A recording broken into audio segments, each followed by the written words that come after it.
Hey, bienvenue dans cette nouvelle recette gluteuse. Bon, voilà, je veux pas en faire des caisses, hein, on fait une omelette. Comment on chauffe la poêle dans une omelette? C'est simple. Moi, je suis de l'inox, je suis obligé de mettre beaucoup de matière grasse. On y va. Moi, c'est une omelette à 3 œufs. On exclut le caca boudin. Tu vois, ça là, c'est du caca boudin, on n'en veut pas. Hop là!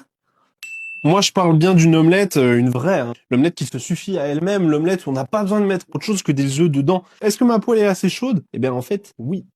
C'est le mec qui avait du suspense. Comment on sait quand elle est assez chaude? Il faut que quand on verse les œufs, moi je les prétouille, hein, sinon ça marche pas. Il faut tout de suite que, là vous voyez, ça va faire une peau. Si ça fait une peau, c'est que c'est bon. On touille un petit peu. Je sais faire qu'avec des baguettes. Regarde ce qui se passe là, tu vois, là, c'est que c'est bon, j'ai réussi à faire ma petite peau. Et c'est ça en fait qui va faire que mon omelette va être succulente. Une fois que j'ai ma petite peau, c'est simple. Je prends la paume de main vers le haut, je bascule un petit peu ma poêle. Et là c'est parti, on n'a plus qu'à renverser la peau.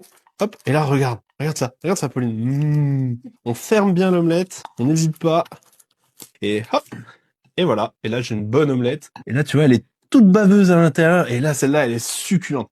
Juste un petit peu d'herbe de Provence, un peu de piment de Cayenne, un peu de poivre, un petit peu de sel. Bien baveuse à l'intérieur. Alors? Trop bon, Loïc. Ah non, tu m'en laisses, hein. Oh, putain, tu m'en laisses. Océane, il y en a plus dans 15 secondes. Moi j'en veux. Trop bonne.